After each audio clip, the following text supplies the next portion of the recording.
Bonjour et bienvenue à ce deuxième tutoriel portant sur la création d'un jeu de société. Donc, les étapes qui vont être vues dans cette vidéo, c'est que, dans le fond, vous allez finaliser votre surface de jeu. En théorie, vous avez déjà fait votre surface de jeu à la mine et peut-être vous avez déjà fait aussi vos cartes à jouer. Euh, et vous allez sans doute utiliser le marqueur noir en Sharpie pour appliquer, dans le fond, l'esthétisme puis les contours.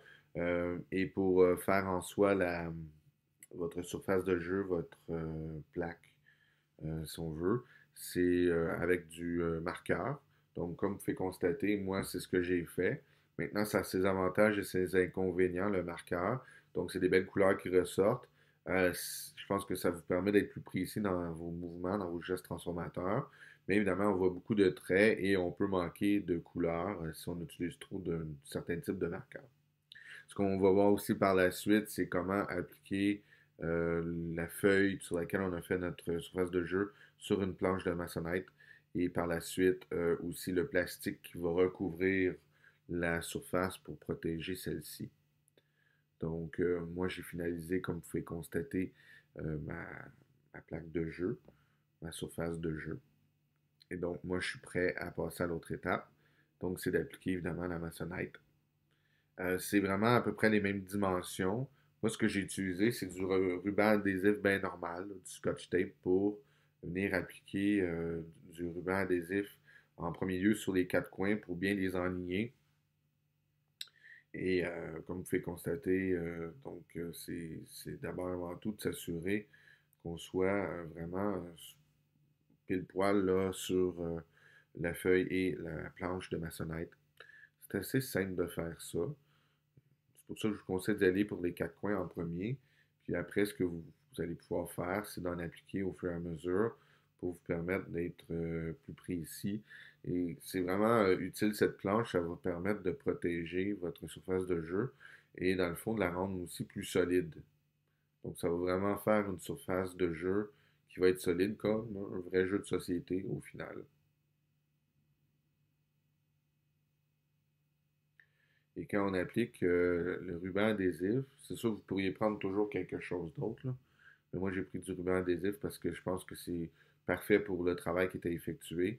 Dans le fond, on en applique juste un petit peu sur le dessus de la planche, de la feuille, et on applique la majeure partie de l'autre côté, comme vous pouvez constater, en arrière, et ça permet de mettre en place la feuille sur la planche.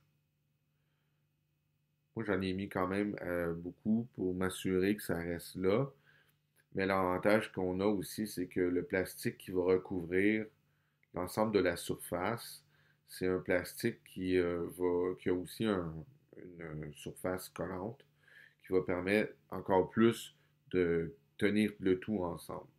Mais tout de même, je pense que c'est important d'appliquer du ruban adhésif à des endroits stratégiques à d'égale distance aussi, des scotch tape, là, bon, québécois, à égale distance comme ça. Donc, on peut faire l'ensemble aussi de la surface. Ça tient vraiment les choses en place. Maintenant, vous avez le rouleau de plastique qui va venir protéger. Donc ça, je vous conseille fortement de faire cette opération-là à deux parce que c'est surtout d'appliquer le plastique qui est difficile. Pour le couper en tant que tel, c'est pas tellement compliqué. Là aussi, la surface est presque identique là, en largeur de ce que vous avez comme surface de jeu. Et il y a aussi des pointillés pour vous permettre de couper quand même assez droit. Donc, c'est pas tellement compliqué à ce niveau-là. Mais la difficulté, c'est lorsqu'on retire, dans le fond, la couche de protection, puis c'est d'enligner le plastique qui est collant.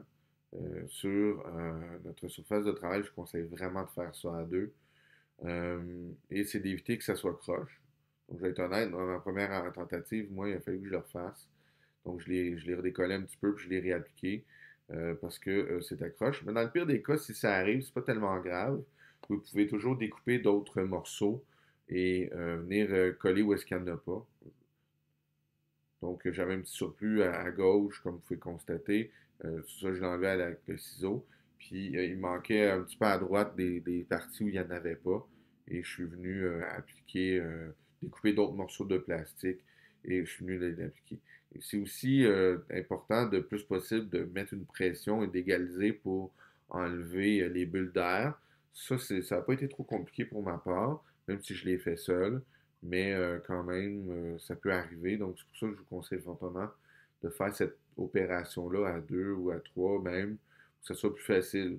Parce qu'une fois que c'est collé, le plastique, c'est difficilement décollable. Comme je vous disais, dans le pire des cas, si c'est pas précis, vous pouvez toujours découper un autre morceau de plastique puis venir l'appliquer à des endroits où il n'y a pas eu de plastique, il n'y en a pas eu assez. Donc, c'est ce que je vais vous montrer là. Donc, j'ai découpé un petit morceau de plastique. Et ce qui est assez bien, c'est qu'une fois qu'il est appliqué, on ne voit pas vraiment là, qu'il y a une petite différence, que ça appartient pas au même morceau. Donc, voilà le résultat final. On a une surface maintenant qui est protégée.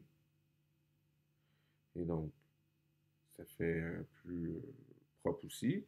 Et on voit en arrière, là, j'ai un bon morceau qui est venu coller en arrière de la maçonnette. Et l'autre côté aussi, c'est venu coller en arrière. Donc voilà, ce sont les étapes pour la vidéo d'aujourd'hui.